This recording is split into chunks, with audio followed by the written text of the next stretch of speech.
সুবহানাল্লাহ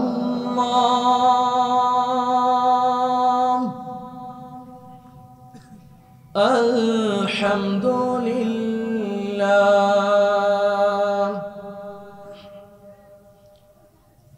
লা ইলাহা ইল্লাল্লাহ সুবহানাল্লাহ আলহামদুলিল্লাহ। পড়েন না সকলে। সুবহানাল্লাহ আলহামদুলিল্লাহ লা ইলাহা ইল্লাল্লাহ। তুমি বাঁচাও তুমি মারো অবিরত ক্ষমা করো।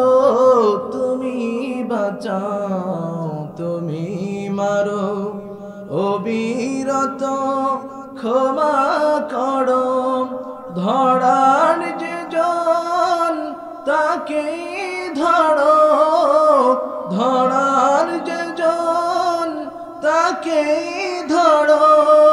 তোমার মুঠোয় সবই আল্লাহ। সুবহানাল্লাহ আলহামদুলিল্লাহ লা ইলাহা ইল্লাল্লাহ। সুবহানাল্লাহ আলহামদুলিল্লাহ লা ইলাহা ইল্লাল্লাহ। তোমার দেখে পড়ে অবাধ্য হই কেমন করে। তোমার দেখে পড়ে অবাধ্য হই কেমন করে। খোঁজে না পাই কোন ভাষা, খুঁজে না পাই কোন ভাষা। শুকর গুজার করার আল্লাহ। সুবহানাল্লাহ আলহামদুলিল্লাহ লা ইলাহা ইল্লাল্লাহ। সুবহানাল্লাহ আলহামদুলিল্লাহ লা ইলাহা ইল্লাল্লাহ। তোমার দয়ায় মোদের ধরা সারা জাহান তোমার গড়া। তোমার দয়ায় মোদের ধরা সারা জাহান তোমার গড়া।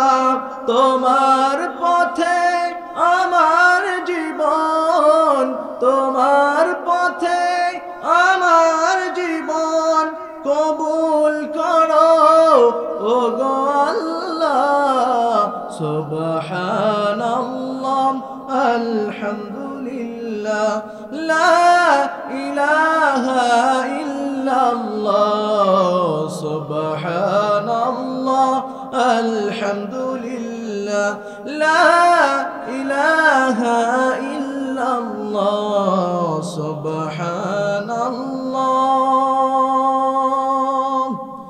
আলহামদুলিল্লাহ লা ইলাহা ইল্লাল্লাহ। পড়েন আমিন।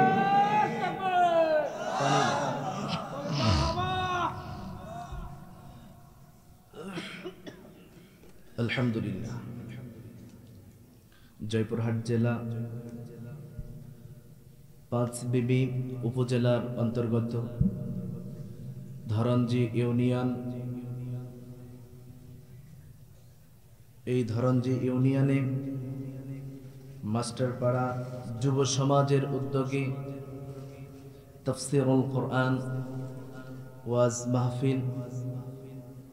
আজকের এই মাহফিলের সম্মানিত যিনি সভাপতি হয়েছেন, তিনার আসন গ্রহণ করে আমাদেরকে ধন্য করেছেন। জাযাকাল্লাহ বারাকাল্লাহু ফি হায়াতি। সকলেই পড়ুন আমিন। আজকের এই প্রোগ্রামের যিনি দ্বিতীয় আলোচক এবং তৃতীয় আলোচক আলোচনা করেছেন, আলোচনা করে আমাদেরকে ধন্য করেছেন। আল্লাহ তাআলা প্রত্যেককে সুস্থ এবং নেক হায়াত দান করেন, সকলে পড়ি আমিন।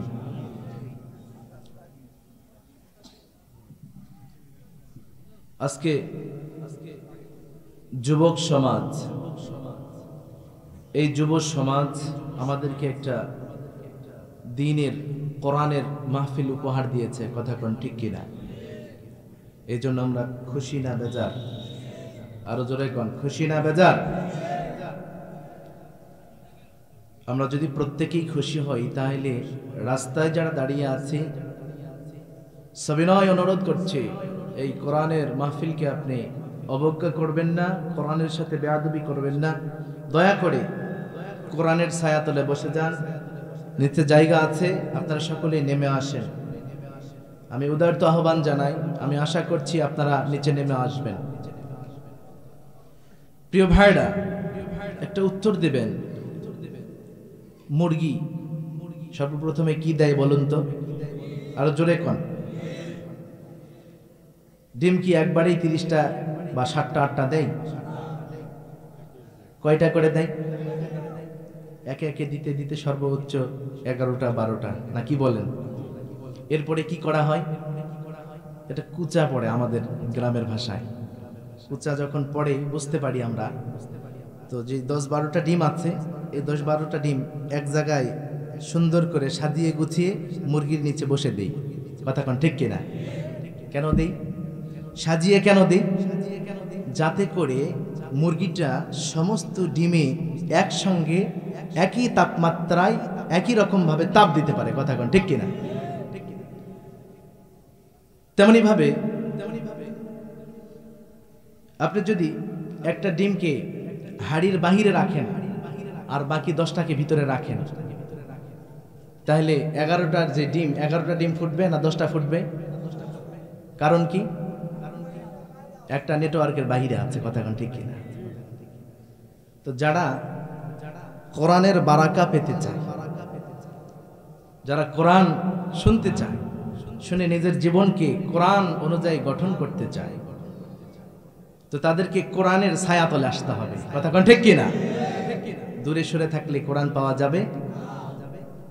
তাইলে কোরআন পেতে হলে, কোরআন থেকে ধন্য হতে হলে আমাদের কোরআনের নেটওয়ার্কের ভিতরে আসতে হবে। যখন আমরা কোরআনের নেটওয়ার্কের ভিতরে আসব, তখন কোরআন আমাদেরকে নেটওয়ার্ক সাপ্লাই দিতে সক্ষম হবে, কথা কোন ঠিক কিনা? তাই জন্য যারা কোরআনের নেটওয়ার্কের বাইরে আছেন, দয়া করে আসেন, নেটওয়ার্কের ভিতরে বসে যান। আমরা আজকে ধন্য হয়েছি, আমাদের এই অঞ্চলটাতে, ধরনজি এই অঞ্চলে দীর্ঘদিন থেকে এই কোরআনের কথাগুলো আমরা শুনি নাই, কথা কোন ঠিক কিনা? বহুদিন পর আমরা একত্রিত হয়েছি। তো এই জন্য আমরা সর্বপ্রথমে শুকর আদায় করব কার? এই যে আল্লাহ এত বড় আমাদেরকে নিয়ামত দান করলেন, আমরা আজকে কোরআন শুনতে পাচ্ছি। এই জন্য শুকরিয়া আদায় হবে আল্লাহর। আল্লাহ ছাড়া অন্য কারো শুকর আদায় করা যাবে? শুকরিয়া পাওয়ার তো যোগ্য একমাত্র তিনি, কথা কোন ঠিক কিনা? যখন বান্দা নিয়ামত পায়, নিয়ামত পাওয়ার পরে শুকর যখন আদায় করে, আল্লাহ বলেন আমি নিয়ামতকে বৃদ্ধি করে দিই। সুবহানাল্লাহ। রাব্বুল আলামিন বলেন লাইন শাকারতুম লাযীদান্নাকুম ওয়া লাইন কাফারতুম ইন্না আযাবি লাশাদীদ। জোরে কোন আল্লাহু আকবার। আল্লাহ তাআলা বলেন লাইন শাকারতুম লাযীদান্নাকুম, বান্দারে আমার নিয়ামত পাওয়ার পরে যদি তোমরা নিয়ামতের শুকর আদায় করো, আমি আল্লাহ তোমাদের নিয়ামতকে বাড়ায়া দেব। সুবহানাল্লাহ। ওয়ালা ইন কাফারতুম ইন্না আযাবি লাশাদীদ, আর যদি নিয়ামত পাওয়ার পরে ওই নিয়ামতের নাশুকরি করো, কুফরি করো, অকৃতজ্ঞ যদি হও বান্দা, শুনে রেখে দাও, আমি আল্লাহ তোমাদের নিয়ামতকে ছিনিয়ে নেব। শুধু নিয়ামত ছিনিয়ে নিয়ে শেষ করব না, আমি আল্লাহ পাকের কঠিন আযাব, সেই আযাবে তোমাকে গ্রেফতার করে ফেলব। এই জন্য মুসলমান সাবধান হয়ে যাও, নিয়ামত পাওয়ার পরে নিয়ামতের শুকর আদায় করতে হবে, কুফরি করা যাবে। এই জন্য আমরা যে নিয়ামত পেয়েছি শুকর আদায় করব কার? না, যারা এই আয়োজন করেছে তাদের। শুকরিয়া পাওয়ার মালিক আমরা, কাউকে ভয় পাই না, আল্লাহর শুকরিয়া করব। কথা কোন ঠিক কি না? আর ভয় পাওয়ার সময় নাই।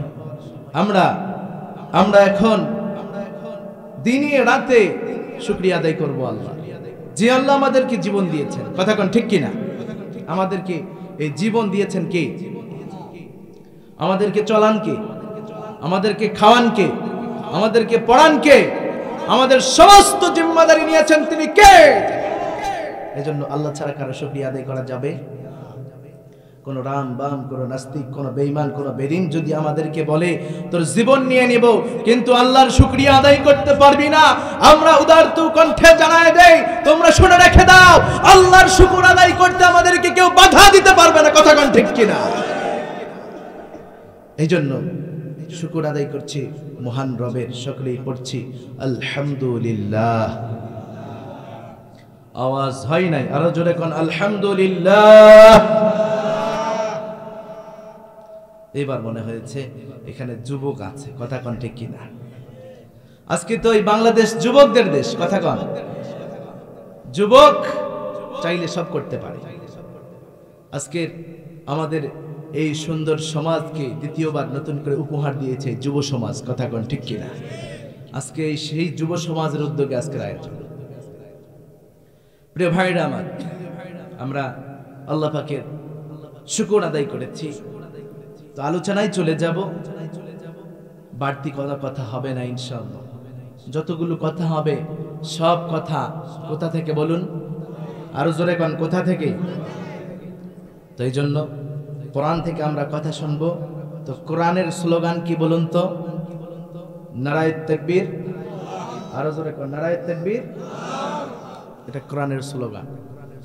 তো আমাদেরকে কষ্ট করে আরেকবার স্লোগান দিতে হবে, দিয়ে আমরা আলোচনায় ঢুকে যাব ইনশাআল্লাহ। সকলে একটু দয়া করে হাতটা উঠান তো দেখি, একটু নাড়াচাড়া করেন। সুন্দর, অনেক সুন্দর দেখা যাচ্ছে, তাই না? এটাই হচ্ছে কোরআনের পরিবেশ। কোরআন সব সময় মানুষকে সাজিয়ে সুন্দর বানায় দেয়। সুবহানাল্লাহ। এখন হাত তুলেছেন, দুই হাত মুঠো করেন, মুঠো করে এবার তাকবীর দেব আমরা। নারায়ে তাকবীর, নারায়ে তাকবীর। আল কোরআনের আলো, আল কোরআনের আলো, নারায়ে তাকবীর। হাত নামান। আশা করি এলাকাবাসী জেনে গিয়েছে যে এখানে কোরআনের কথা হচ্ছে। কথা ঠিক কি না? যেখানে কোরআনের কথা হবে সেখানে মানুষের আওয়াজ ধীরে হবে না, কেননা কোরআন কোন সময় মাথা নত করে না। কথা কোন ঠিক কি না? এজন্য কোরআন আছে যেখানে, থাকবেন তো? ঘুম ধরছে আপনাদের? যদি বলা হয় সারা রাত কুরবানি করতে হবে, ফজর পড়ে যাব, এটা কিসের জন্য? কোরআনের জন্য। কিসের জন্য বলুন? কোরআনের জন্য। আপনারা অনেকেই ধারণা করেছেন যে আমাদেরই এলাকার ছেলে এই তো ঘুরে বেড়ালো এলাকায়, কি বলবে না বলবে, কি শুনবো না শুনবো, এমন চিন্তা ভাবনা অনেকেরই ছিল। কথা কন ঠিক কিনা? আমার কিছু নাই। জোরে কন, আছে? আমার কোনো কর্তৃত্ব নাই, আমার কোনো ক্ষমতা নাই, আমার কোনো ইলম নাই। আমাকে সাহায্য যোগাবে এই কিতাব। এই কিতাবের নাম কি? এই কোরআনুল কারীম থেকে কথা বলবো। আমার কোনো কৃতিত্ব নাই, আমার কোনো যোগ্যতা নাই। এই কোরআন যা বলবে আপনাদেরকে এটাই শোনায় যাব ইনশাআল্লাহ। প্রিয় ভাইরা আমার, এই কোরআনের কথাগুলো আমরা আজকে শুনতে পাচ্ছি। দীর্ঘ 16টি বছর এই কোরআনের জবানকে বন্ধ করার প্রয়াস চালানো হয়েছিল। কথা কোন ঠিক কিনা? কিন্তু এই কোরআনের আওয়াজকে বন্ধ করা যাবে না। ঘোষণা কার? কোরআন এটা শ্রেষ্ঠ কালাম, শ্রেষ্ঠ কিতাব, যেই কিতাবের উপরে আর কোনো কিতাব হতে পারে পৃথিবীতে এমন কোন রচিত কিতাব দেখাতে পারবেন যেই কিতাবটা মানুষ আউয়াল টু আখের, শুরু থেকে শেষ পর্যন্ত আলফাজ বাই আলফাজ, হারফান বা হারফান, শব্দে শব্দে মুখস্থ রেখেছে? এমন কোন কিতাব নাই, কথা বলেন ঠিক কিনা? থাকলে একটাই কিতাব আছে, সেই কিতাবের নাম কি? এই কিতাব আমাদেরকে রাস্তা দেখাবে, হেদায়েতের পথ দেখাবে। আমরা এই কোরআন নিয়ে সামনে চলব। এখন প্রশ্ন আসবে যে হুজুর, এই কোরআনে কি কোনো সন্দেহ নাই, কোনো কি ভুল নাই? এটা প্রশ্ন আসে কিনা, কথা কন। এখন এই উত্তরটা আমি দিব না, এই কোরআন নিজেই দিবে, কথা কন ঠিক কিনা? দুনিয়ার বিজ্ঞানীরা কোনো কিছু আবিষ্কার করার পরে যদি সেই আবিষ্কারকৃত জিনিসকে বলা হয়, বলো তো তোমার মাঝে ভুল ত্রুটি আছে কিনা, সেই জিনিসটা কি বলতে পারবে? এই মাইককে যদি বলা হয় তোর মাঝে সমস্যা কি আছে, বলতে পারবে? এই যে ক্যামেরাগুলো আছে, যদি বলা হয় তোদের মাঝে সমস্যা কি, বলতে পারবে? কিন্তু এটা এমন একটা মেশিন, এমন একটা কিতাব, এই কিতাব নিজের ব্যাপারে সার্টিফিকেট দেবে। সুবহানাল্লাহ। আল্লাহ তাআলা সুন্দর করে বলেন, আলিফ লাম মিম যালিকাল কিতাবু লা রাইবা ফীহি। জোরে কোন আল্লাহু আকবার। আলিফ লাম মিম যালিকাল কিতাব, এটি এমন একটি কিতাব, লা রাইবা ফীহি, এই কিতাবে কোনো ভুল নাই, এই কিতাবে কোনো সন্দেহ নাই, এই কিতাবের মাঝে সন্দেহ পোষণ করার কোনো অবকাশ নাই, কথা কন ঠিক কিনা? হুদাল লিল মুত্তাকিন, এই কিতাব কি জন্য এসেছে, আল্লাহ কি জন্য এই কিতাবকে নাযিল করে দিয়েছেন? এই কিতাব নিজে বলছেন হুদাল লিল মুত্তাকিন, মানুষদেরকে হেদায়েতের পথ দেখাবে। মুত্তাকি যারা, তাদের জন্য এই কিতাবটাই হচ্ছে হেদায়েতের পথ। সুবহানাল্লাহ। তাহলে আমরা এই কিতাব থেকে হেদায়েত নেব, কথা বল ঠিক কিনা? এই জন্য আসুন, কোরআনে যেহেতু ভুল নাই, কোরআনে যেহেতু সন্দেহ নাই, এই জন্য এই কোরআন থেকে আমরা আজকে কথা বলবো। এই কোরআন আমাদের মাঝে একটা মেসেজ দিয়ে দিচ্ছে। মেসেজটি হচ্ছে, কোরআন বলছে, ও দুনিয়ার মানুষ শুনে রেখে দাও, তোমরা দুনিয়াতে ব্যবসা করো, বিভিন্ন ধরনের ব্যবসা করো, তোমাদের ব্যবসা বাণিজ্যগুলোর মধ্যে ভুল ত্রুটি আছে, তোমাদের ব্যবসার মধ্যে লোকসান আছে, কথা কোন ঠিক কিনা? দুনিয়াতে আমরা যারা ব্যবসা করি, এই যে বিভিন্ন ধরনের ক্ষেত খামার আমরা লাগাই, এই যে আলুর সিজনে আলু আমরা অনেকে লাগাইছি, কথা কোন ঠিক কিনা? এই যে আকাশচুম্বী আলুর দাম হঠাৎ এক রাতেই নাই, কথা কোন ঠিক কিনা? লস আছে না নাই? কেউ ব্রয়লার মুরগির একটা ফার্ম বানিয়েছে, তো এই ফার্মের মধ্যে হঠাৎ ভাইরাস ঢুকে পড়েছে, লাভ হবে না লস হবে? আল্লাহ তাআলা বলেন, বান্দারে, দুনিয়াতে তোমরা অনেকেই অনেক রকমের ব্যবসা করে লসের সম্মুখীন হয়েছো, আবার অনেক সময় লাভবান হয়েছো। তোমাদের ব্যবসার মধ্যে লসও আছে, লাভও আছে, কিন্তু আল্লাহ তাআলা বলেন, আমি তোমাদেরকে এমন একটা ব্যবসার খবর দিয়ে দিব, এমন একটা ব্যবসার কথা জানায় দেব, যে ব্যবসার মধ্যে বান্দা কোনোদিন লস হবে না, শুধু লাভ আর লাভ। এমন ব্যবসার কথা আমরা শুনতে চাই কিনা? এখন অনেকেই চিন্তা করছেন যে আজকে মনে হয় আল্লাহ তাআলা কোরআনে আলুর ব্যবসা, ধানের ব্যবসা, পেঁয়াজের ব্যবসা, এগুলার কথা বলবে, এমন কিন্তু অনেকেই চিন্তা করবে। এখানে আলু, পেঁয়াজ আর ধানের ব্যবসার কথা আল্লাহ বলবে না। আমরা দুনিয়াতে যে উদ্দেশ্য নিয়ে এসেছি জান্নাত, তো এই জান্নাতের ব্যবসা কিভাবে আমরা করব, জান্নাত কিভাবে পাবো, এই ব্যবসা আল্লাহ শিখাইয়া দিবে। সুবহানাল্লাহ। প্রিয় ভাইরা আমার, বলুন তো আমাদের দুনিয়াতে আসার উদ্দেশ্যটা কি? বলতে পারবেন? জান্নাত। পৃথিবীতে আমরা এসেছি, আল্লাহ যেই হুকুমাতগুলো দিয়েছে, যে বিধানগুলো দিয়েছে, এগুলো আমরা করি কারণ আমরা জান্নাত পেতে চাই, কথা কোন ঠিক কিনা? তো আজকে আল্লাহ এমন একটা ব্যবসার কথা জানায় দিবেন। আল্লাহ তাআলা বলেন, যে ব্যবসাটা করলে তোমরা কোনোদিন লস করবা না, শুধুমাত্র লাভ আর লাভ। তো আসুন, আল্লাহ তাআলা কি ব্যবসার কথা বলছেন এটা আমরা শুনবো। এরপরে আমরা অন্য একটা আলোচনায় যাব। তো এই কথাটা আগে শেষ করে ফেলি, কথা কোন ঠিক কিনা? আমরা আগে এটা শুনতে চাই, আগে লাভবান হতে চাই। আল্লাহ তাআলা বলছেন আল্লাযীনা ইয়াতলুনাল কিতাবাল্লাহ ওয়া আকামুস সালাতা ওয়া আনফাকু মিম্মা রাযাকনাহুম সিররাও ওয়া আলানিয়াতান ইয়ারজুনা তিজারাতান লান তাবুর। জোরে কোন আল্লাহু আকবার। আল্লাহ তাআলা এখানে তিজারাতান ব্যবসা এই শব্দটা নিয়ে এসেছে। আরবিতে তিজারত শব্দের অর্থ হচ্ছে ব্যবসা। তিজারত শব্দের অর্থ কি বলুন তো ভাই? ব্যবসা। এখানে ব্যবসা আল্লাহ তাআলা কেন বললেন? এখানে আরো অনেক ভাষা প্রয়োগ করা যেত, কিন্তু আল্লাহ এখানে ব্যবসা কেন বললেন? হঠাৎ কোন বিজনেসম্যান যদি এসে যদি গ্রামবাসীকে ডেকে বলে যে আমি তোমাদেরকে একটা ব্যবসা শিক্ষা দেব, মানুষ সবাই সচেতন হয়ে যায়। কথা কোন ঠিক কিনা? কারণ আমরা ব্যবসার মধ্যে নিজের একটা সফলতাকে খুঁজে পাই। কথা কোন ঠিক কিনা? তো এই জন্য আল্লাহ তাআলা ব্যবসা শব্দ ব্যবহার করলেন যাতে করে আমরা সজাগ হয়ে যাই আল্লাহ কি ব্যবসার কথা বলছে। এই জন্য অ্যাটেনশন প্লিজ, আল্লাহ তাআলা কি ব্যবসা বলছেন আমরা সেই ব্যবসা শিক্ষা নেব এখান থেকে। আল্লাহ তাআলা বলছেন আল্লাযীনা ইয়াতলুনা কিতাবাল্লাহ।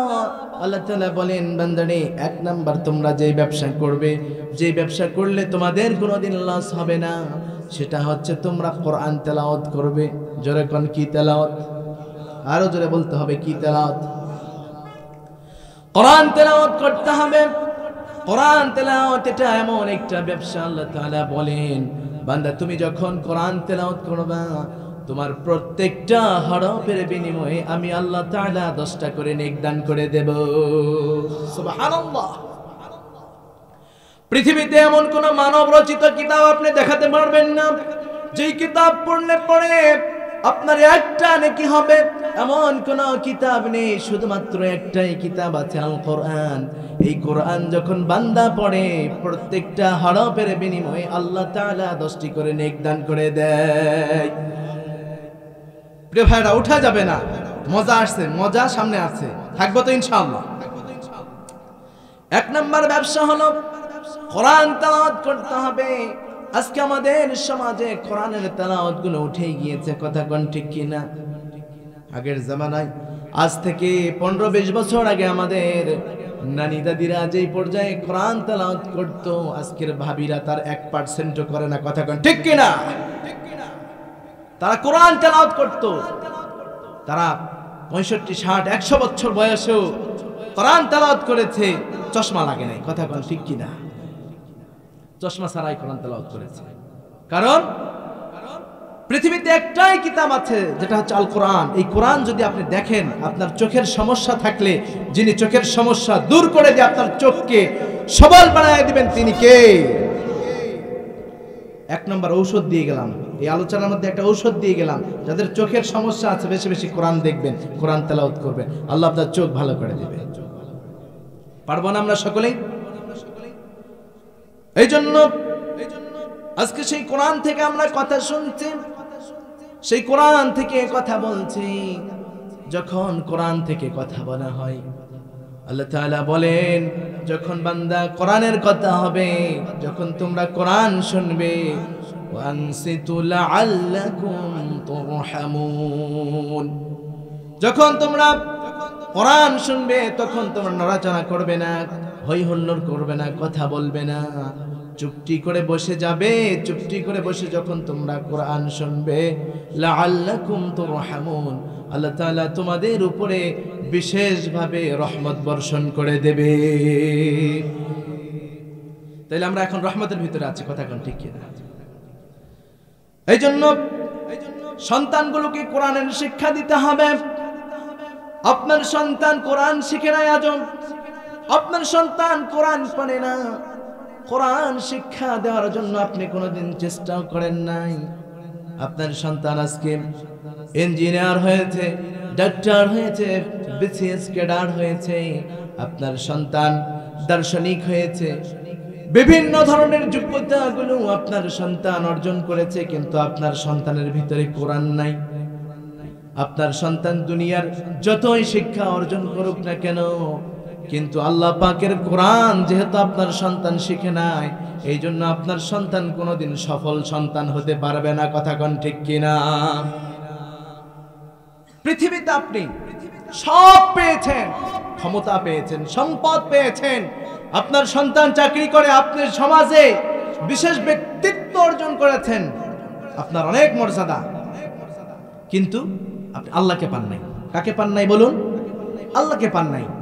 যেহেতু আপনি আল্লাহকে পান নাই, দুনিয়ার সব কিছু পেয়েছেন কিন্তু আপনি সফল হতে পারেন নাই। কথা কোন ঠিক কিনা? অপরদিকে আপনার ভাই, তাকায় দেখুন, দুনিয়ার কিছুই পায় নাই, তার সন্তান নাই, সন্তানের চাকরি নাই, ব্যবসা নাই, বাণিজ্য নাই, বিজনেস নাই। আপনার ভাই কোনো শিক্ষাগত যোগ্যতা নাই, কিছুই নাই, কিন্তু আপনার ভাই দুনিয়ার কিছুই পায় নাই, পেয়েছে কাকে বলুন? আল্লাহকে পেয়েছে। আল্লাহ তাআলা বলেন, ও বান্দারে, দুনিয়ার কিছুই লাগবে না, আমি আল্লাহকে যদি পেয়ে যাও তাহলে তোমার সব কাজে সফল যিনি করে দিবেন তিনি কে? এই জন্য ভাই ছুটাছুটি করা যাবে না, আল্লাহর কাছে আসেন, আল্লাহ তার সব পথকে সহজ করে দিবেন। সুবহানাল্লাহ। একটা গল্প শোনাই, শুনবেন? বলবো। এক বাদশা হঠাৎ তার সিংহাসনে বসে এখন ঘোষণা করছেন যে, ও সভাসদগণ শুনো, আজকে এই মুহূর্তে আমার এই রাজ্যের তোমরা যে অংশ, যে বস্তুটা স্পর্শ করে দখল করে নিতে পারবা সেটা তার হয়ে যাবে। বলেন তো, এই ঘোষণা যদি দেশের কোন সরকার দেয় তাহলে জনগণ বসে থাকবে? থাকবে না। এই আওয়াজ শোনার সাথে সাথে প্রত্যেকেই ছড়িয়ে পড়েছে, যে যার মতো, কেউ কোষাগারে চলে গিয়েছে, কেউ স্বর্ণের মটকা ধরেছে, কেউ ধানের মটকা ধরেছে, কেউ ধানের গোলা নিয়ে দাঁড়িয়ে আছে, কেউ বাচ্চার সিংহাসন ধরেছে, কেউ মাথা থেকে মুকুট খুলে নিয়েছে, এক একজন এক এক জিনিস দখল করে নিয়ে বসে আছে। কিন্তু রাজা বাদশার সাথে একজন ব্যক্তি সাইডে দাঁড়িয়ে থাকে, তার নাম কি বলেন তো? মন্ত্রী। নাম কি? মন্ত্রী। এই মন্ত্রী বাহাদুর কোথাও দৌড়ায় নাই, বাদশার গায়ে এরকম ভাবে হাত দিয়ে দাঁড়িয়ে আছে। বাদশা এখন বলছে, মন্ত্রী তুমি কি পাগল? বলতেছে, মহারাজ না। তাহলে সব চালাকেরা তো যার যার মতো সে দখল করে নিয়েছে, তুমি তো মূলা। এখন মন্ত্রী বলছে, বাদশা, যে রাজকোষাগার নিয়েছে, যে ধানের মটকা ধরেছে, গোলা ধরেছে, যে আপনার মুকুট নিয়েছে, আপনার চেয়ার নিয়েছে, এই যে সম্পদগুলা, বলুন তো এগুলা কার? বলে এগুলা মূলত তো আমার। তো এখন মন্ত্রী বলতেছে, যেহেতু আপনার এই সব কিছুর মালিক আপনি, তো আমি মালিককেই ধরছি। সুবহানাল্লাহ বলবেন না? চালাক তো এরাই। কথা কোন ঠিক কিনা? যারা বেশি চালাক হয় এরা লাফালাফি করে না, বেশি চালাক যারা হবে এরা লাফালাফি করবে না, এরা চুপ করে থাকবে। তো যখন লাফালাফি শুরু করবে, ওই যে এক ধাক্কায় বাংলাদেশ থেকে নানার বাড়ি মামুর বাড়ি গিয়ে পড়তে হবে। কথা কোন ঠিক কিনা? লাফালাফি করা যাবে না, মুমিনের গুণ লাফালাফি করা না। তো যারা দুনিয়াতে কিছুই পাবে না, আল্লাহকে পাবে, এর জন্য দুনিয়ার সব কিছু দখল করে দিবেন তিনি কে? আল্লাহ তাআলা বলেন, বান্দারে দুনিয়ার পিছনে দৌড়ায়ো না, দুনিয়াতে কিছু নাই, দুনিয়াতে যা কিছু দেখছো সব কিছু পচা, এগুলোর কোনো মূল্য নাই, এগুলোর কোনো দাম নাই। ও বান্দারে, আমি আল্লাহর দিকে ফিরে আসো। আমি আল্লাহকে যদি তুমি পেতে পারো, আমি আল্লাহ যদি তোমার হয়ে যায়, তাহলে দুনিয়ার কোনো শক্তি তোমার সাথে মোকাবেলা করতে পারবে না, কোনো বাতিল তোমাকে পাওয়ার দেখাতে পারবে না। ওই যে পাওয়ার দুনিয়াতে তুমি বাতিল শক্তির দেখছো, ওই পাওয়ারের মালিক হলাম আমি আল্লাহ। وتعز من تشاء وتضل من تشاء وبيدك الخير إنك على كل شيء قدير। জোরে কোন আল্লাহু আকবার। পৃথিবীতে সম্মান দেওয়ার মালিক আল্লাহ। আমার এই সম্মান দেওয়ার পরে সম্মানের চেয়ার থেকে লাথি মেরে জমিনে ফেলে দিয়ে লাঞ্ছিত অপমানিত করার মালিক আল্লাহ। কথা কি ভুল বললাম? ঠিকের আওয়াজ নাই তো, কথা কান ঠিক কিনা? এই জন্য আল্লাহ তাআলা বলেন দুনিয়াতে তোমার কিছুর দরকার নাই, দুনিয়াতে কোথায় দৌড়াও, ফাফিরু ইলাল্লাহ, বান্দারে আমি আল্লাহর দিকে ফিরে আসো। ও বান্দা, তোমার সমস্ত চাহিদাগুলো আমি আল্লাহ পূরণ করে দেব। এই জন্য আসুন আমরা কোরআন শিখবো। যখন বান্দা কোরআন শিখবে তখন আল্লাহকে পেয়ে যাবে, কথা কোন ঠিক কিনা? এই কোরআনে যে কথাগুলো, যে ভাষাগুলো লেখা আছে, এগুলো কার কথা বলুন তো? আল্লাহ পাকের কথা। আল্লাহ পাক এই কোরআনুল কারীমের মধ্যে সুন্দর করে তার কথাগুলো লিখে দিয়েছেন। আল্লাহ তাআলা বলেন আল্লাযীনা ইয়াতলুনা কিতাবাল্লাহ, বান্দারে দুনিয়াতে যদি আমার নাজিলকৃত কিতাব যদি তুমি পড়তে পারো, আর এই কিতাব পড়া এই ব্যবসাটা সবচেয়ে দামি ব্যবসা, এই ব্যবসার মধ্যে বান্দা তোমার কোনোদিন লস হবে না। এজন্য আমরা আমাদের সন্তানগুলোকে কোরআনের শিক্ষা দেব এবং আমরা নিজে কোরআন শিখব এবং এই কোরআন থেকে জীবন সংগঠন করব, নিজেকে জীবন পরিচালনা করব, কথা কোন ঠিক কিনা? পৃথিবীতে এই কোরআন থেকে যদি কোন ব্যক্তি নিজের জীবন পরিচালনা করে, এই কোনোদিন পথ ভুলে যাবে না, কথা কোন ঠিক কিনা? কেননা এই কোরআনে ভয় যিনি দেখিয়েছেন তিনি কে? এই কোরআনে জান্নাতের কথা আছে না নাই? এই কোরআনে জাহান্নামের কথা আছে না নাই? ও প্রিয় ভাইরা আমার, এই কোরআনে জাহান্নামের কথা আছে। এই জন্য আল্লাহ তাআলা বলেছেন তোমরা শুধু কোরআন পড়েই ক্ষান্ত হবে না, এই কোরআন নিয়ে তোমরা গবেষণা করবা, এই কোরআন নিয়ে তোমরা স্টাডি করবা, যাতে করে আমি আল্লাহর ভয় তোমাদের অন্তরে ধারণ করতে পারো, কথা কোন ঠিক কিনা? এই জন্য এই কোরআন শিখলে আল্লাহ পাকের ভয় অন্তরে আসে, সুবহানাল্লাহ কোন। যাদের হৃদয়ে আছে আল্লাহর ভয়, তারা কভু পথ ভুলে যায় না, তারা কভু পথ ভুলে যায় না। যাদের হৃদয়ে আছে আল্লাহর ভয়, তারা কভু পথ ভুলে যায় না। রাতের আঁধারে যারা সিজদাতে রয়, দু চোখের স্রোতে নদী যেন বয়। রাতের আঁধারে যারা সিজদাতে রয়, দু চোখের স্রোতে নদী যেন বয়। ছলনার হাতছানি যতই ডাকুক, ছলনার হাতছানি যতই আসুক, পেছনে ফিরেও সে তাকাই না, পেছনে ফিরেও সে তাকাই না। যাদের হৃদয়ে আছে আল্লাহর ভয়, তারা কভু পথ বলে যায় না, ঠিক কিনা? যাদের অন্তরে আল্লাহর ভয় আছে এরা কোনোদিন পথ ভুলে যাবে না, কোনো বাতিল শক্তি এদেরকে রাস্তা থেকে লাইনচ্যুত করতে পারবে না। এই মুসলমান, এই ইমানদার কোরআনওয়ালা কোনোদিন বাতিলের সামনে মাথা নত করবে না, মুসলমান, কথা কোন ঠিক কিনা? এই জন্য কোরআন শিখার দরকার আছে, কোরআন বুঝার দরকার আছে। কোরআন বুঝলে আপনাকে কেউ গোমরাহ করতে পারবে না। নবীজি বলেন, ও দুনিয়ার মানুষ শুনে রেখে দাও, আমি তোমাদের মাঝে দুইটি জিনিস রেখে গেলাম। একটা হলো কিতাবুল্লাহ, আল্লাহ পাকের কিতাব, আর দুই নম্বর সুন্নাত রাসূলি, আমি রাসূলের সুন্নাত আদর্শগুলো তোমাদের মাঝে রেখে গেলাম। এই কোরআন আর সুন্নাত তোমরা যদি আঁকড়িয়ে ধরতে পারো, দুনিয়ার কোনো বাতিল শক্তি তোমাদেরকে ঈমান থেকে লাইনচ্যুত করতে পারবে না। এজন্য কোরআন আমরা শিখবো, রাজি আছি তো ইনশাআল্লাহ? তাহলে এক নাম্বার যে ব্যবসার কথা আল্লাহ বললেন, এটা কি? জোরে কোন। কোরআন শিখতে হবে, কোরআন তেলাওয়াত করতে হবে। দুই নাম্বার আল্লাহ তাআলা বলছেন ওয়া আকামুস সালাতা, আমাদেরকে সালাত কায়েম করতে হবে। সালাত এটা হচ্ছে আরবি ভাষা, আর আমাদের ভাষায় বলা হয় নামাজ, কথা কোন ঠিক কিনা? এই নামাজকে প্রতিষ্ঠা করতে হবে, এই নামাজকে কায়েম রাখতে হবে। ও যুবক, নামাজকে যদি তুমি কায়েম রাখতে পারো, নামাজকে যদি তুমি প্রতিষ্ঠিত করতে পারো, আল্লাহ তাআলা তোমাকে জান্নাতুল ফেরদাউস দান করে দেবে। যদিও আল্লাহ তাআলা কোথাও নামাজের বিনিময়ে জান্নাতের ঘোষণা দেয় নাই, কিন্তু আল্লাহ তাআলা তো এই কথা বলেছেন, ইন্নাল্লাযীনা আমানু ওয়া আমিলুস সালিহাতি কানাত লাহুম জান্নাতুল ফিরদাউসি নুজুলা। জোরে কোন আল্লাহু আকবার। যারা দুনিয়াতে আমলে সালেহ করবেন, যারা নেক কাজ করবে, আমলে সালেহের ভিতরে সালাত আছে, অর্থাৎ সালাত যেই ব্যক্তি আদায় করবে আল্লাহ তাআলা তাকে জান্নাতুল ফেরদাউস বিশাল একটি উদ্যান উপহার দিবে। সুবহানাল্লাহ। জান্নাতুল ফেরদাউস আল্লাহ দিয়ে দিবে, সবচেয়ে বড় উদ্যান, সবচেয়ে বড় জান্নাত, যেটা দামি জান্নাত, এই জান্নাত আল্লাহ তাআলা দিয়ে দিবে।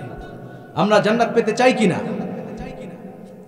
তাহলে আমরা যদি জান্নাত পেতে চাই তাহলে আমাদেরকে সালাত কায়েম করতে হবে, নামাজ পড়তে হবে। আজকে আমাদের মাঝে নামাজ নাই, কথা কোন ঠিক কিনা? এমনও আমরা এখানে উপস্থিত হয়েছি আজকে আমরা অনেকে এশার নামাজ পড়ি নাই, আছে না নাই? ও যুবক, এশা না পড়ে যদি সারা রাত্র জেগে জেগে তুমি কোরআন শোনো, কোরআন তেলাওয়াত করো, কোনো লাভ হবে?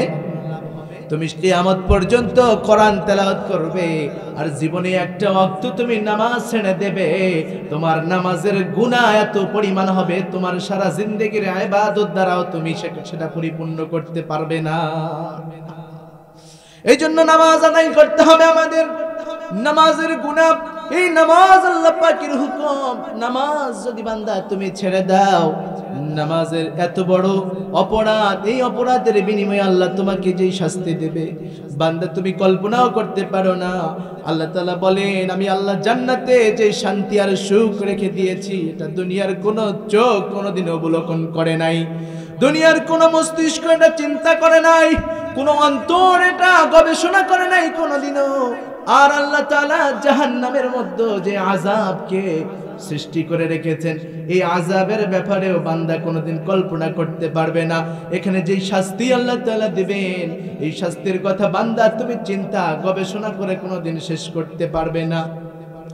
জাহান্নাম হলো সবচেয়ে মারাত্মক একটা জায়গা। এই জায়গায় যে যাবে এর কোনো আর কাজ হবে না, এর সব কিছু বিফলে চলে যাবে। জাহান্নামীরা জাহান্নামে যাওয়ার পরে আর্তনাদ আর চিল্লাতে থাকবে, এত চিল্লা চিল্লি করবে। যখন কোনো ব্যক্তির জাহান্নামের ঘোষণা হয়ে যাবে, তারা দেখবে দুনিয়াতে যারা ছিল আমার ভাই বেড়াদার, এমনকি দুনিয়াতে যত পশুরা আছে সমস্ত পশুগুলো কিয়ামতের দিনে উঠবে। আল্লাহ তাআলা সবার বিচার করবেন। এই বিচারের ময়দানে দেখা যাবে গরু দাঁড়িয়েছে, হাঁস মুরগি দাঁড়িয়েছে, বিভিন্ন পশুগুলো দাঁড়িয়েছে।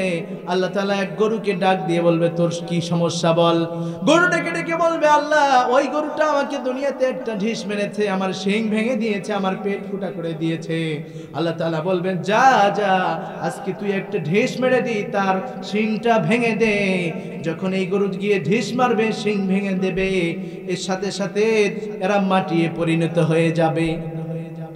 এই দৃশ্য যখন মানুষগুলো দেখবে, অপর দিকে জাহান্নামের আগুনগুলো মানুষ দেখতে পাবে, দেখে দেখে চিল্লাবে আর ডেকে ডেকে বলবে, ইয়া লাইতানি কুনতু তুরাবা। জোরে কোন আল্লাহু আকবার। হায় আফসোস, আজকে এই মহাদিনে এত করুণ পরিস্থিতি। আজকে যদি এই গরুগুলোর মতো আমরাও মাটি হয়ে যেতে পারতাম, ইয়া লাইতানি, হায় আফসোস, কুনতু তুরাবা, আমরা যদি মাটি হয়ে যাইতাম তাইলে কতই না ভালো হতো। আল্লাহ তাআলা সেদিন বলবে, আর কোনো সুযোগ নাই, আর কোনো অবকাশ নাই, সুযোগ দেওয়া হবে না, যাও যাও যাও জাহান্নামের মধ্যে চলে যাও। ও যুবক ভাই, সেই মহাদিবস ইয়াউমুল কিয়ামাহ, কিয়ামতের দিন এমন পরিস্থিতি হয়ে যাবে, বান্দাগুলো ছুটাছুটি করবে, নিজের কি হবে, ইয়া নাফসি ইয়া নাফসি বলে চিৎকার করবে। এমন পরিস্থিতিতে সেদিন আর কেউ সাহায্যকারী থাকবে না। সেদিন মানুষগুলো বিচলিত হয়ে যাবে, ভেঙে পড়বে। এমন ব্যক্তি দেখা যাবে যে ব্যক্তির একটা নেকের প্রয়োজন হবে, একটা নেক নাই, বান্দা জান্নাতে যেতে পারবে না। এমন মহাদিনে চিন্তা করবে, দুনিয়াতে আমার মা ছিল, আমার বাবা ছিল, আমার ভাই ছিল, আমার শ্বশুর শাশুড়ি, আমার কত আপনজন, আমার প্রিয়তমা স্ত্রী ছিল। আজকে দেখি এই কিয়ামতের ময়দানে আমি কাকে পাই, তাকে ধরে আমি একটা নেক তার থেকে আদায় করে নেব। এইবার সন্তান রওনা হয়ে যাবে, দেখবে মা সামনে মার কাছে যাবে, মা পাত্তা দেবে না। আল্লাহ তাআলা এই কথাগুলো সুন্দর করে কোরআনুল কারীমের মধ্যে জানায় দিয়েছেন। বান্দা যখন নিজের একটা নেকের জন্য ছুটাছুটি করবে, ইয়াউমা ইয়াফিরুল মারউ মিন আখি ওয়া উম্মিহি ওয়া আবিহি وصاحبته وبني لكل امرئ منهم يومئذ شأن يغني جركن الله أكبر يوم يفر المرء من أخيه সেদিন ভাই ভাইয়ের কাছে যাবে, ভাই মুখ ফিরিয়ে নেবে, ভাই বলবে দুনিয়াতে আমার কোনো ভাই ছিল না। ওয়া উম্মিহি মার কাছে যাবে, মা ডেকে ডেকে বলবে দুনিয়াতে আমার কোনোদিন বিয়ে হয় নাই, সন্তান কোথা থেকে আসবে।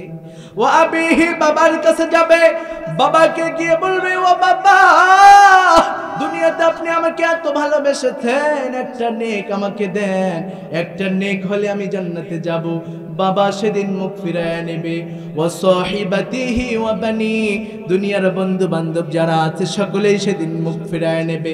বান্দার কারো কাছে যেতে পারবে না সেদিন, শুধু বান্দা একজনারই সাহায্য কামনা করতে পারে, তিনি কে? আল্লাহ যদি দয়া না করে সেই মহা দিবসে কেউ ছাড় পাবে না। আল্লাহ তাআলা বলেন কিয়ামতের পরিস্থিতিটা কেমন হবে বান্দা শুনে রেখে দাও। এই কিয়ামতের দিন এই যে আসমানের সূর্য তোমরা দেখতে পাচ্ছ, এই সূর্যটা মাথার অর্ধ হাত উপরে চলে আসবে। আল্লাহু আকবার। এই যে সূর্য আমরা দেখতে পাচ্ছি, এই সূর্য দুনিয়া থেকে 9,30,00,000 মাইল উপরে। সুবহানাল্লাহ বলবেন না? কত মাইল উপরে?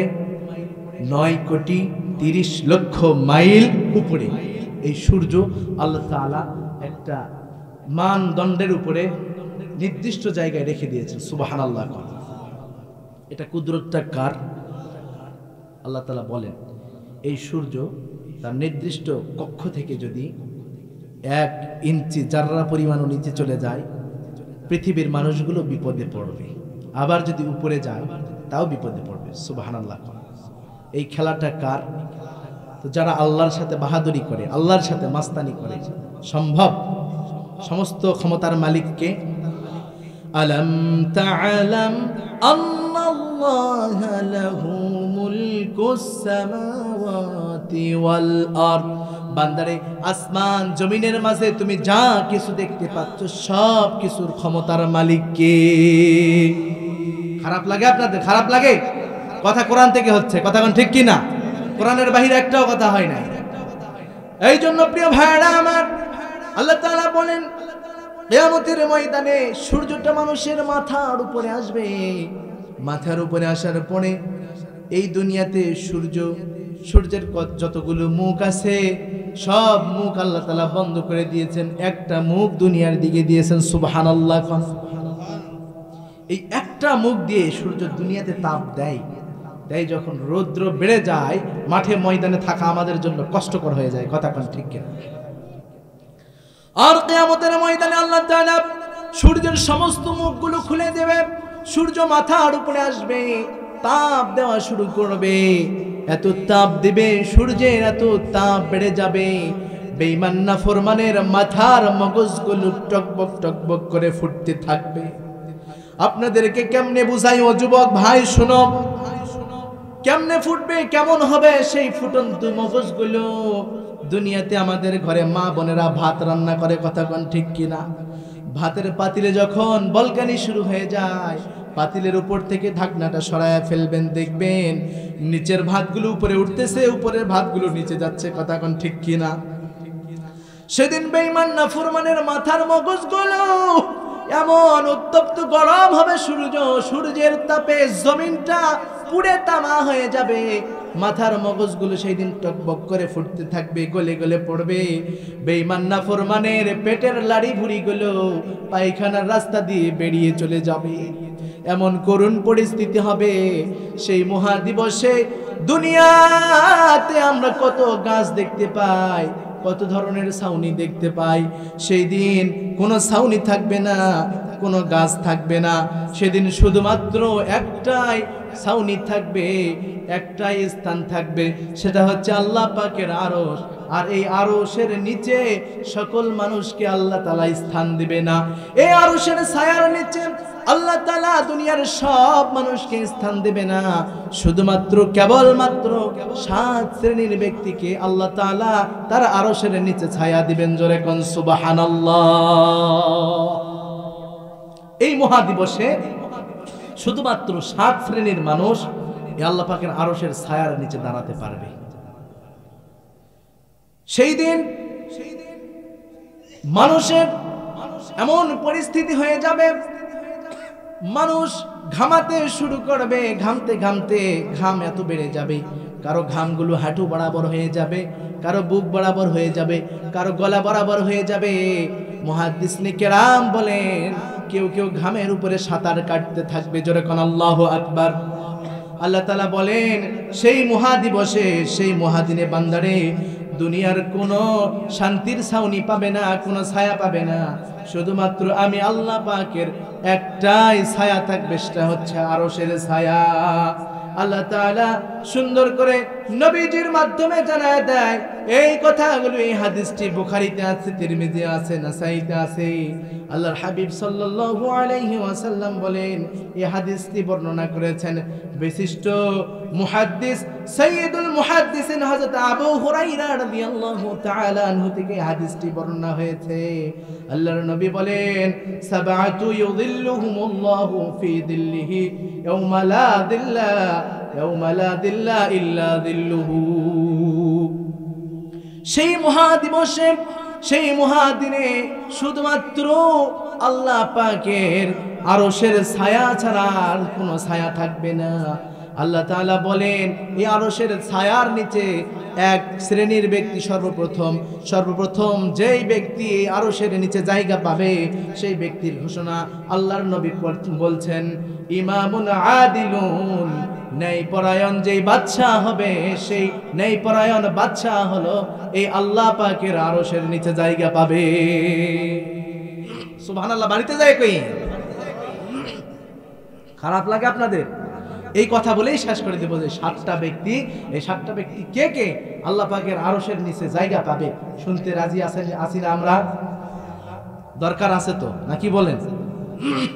আজকে মানদণ্ড দিয়ে যাব, আপনি আরশের নিচে জায়গা পাবেন কি না, এখান থেকে আপনি বুঝতে পারবেন। আল্লাহর নবী বলছেন, ইমামুন আদিলুন, 1 নম্বর আল্লাহ তাআলা ওই আরশের নিচে যাকে দাঁড়া করায়া দিবেন, সেটি হচ্ছে ন্যায়পরায়ণ বাদশা। জোরে কোন কি বাদশা? বাদশা হতে হবে ন্যায়পরায়ণ। আজকের সমাজের যে বাদশাহী, যে ক্ষমতা, বাদশা বলতে কি বোঝেন? সেই প্রাচীন কালের রাজারা না, এখানে বাদশা মানে নেতা। এখানে ইমাম শব্দ আল্লাহ রাসূল প্রয়োগ করেছেন।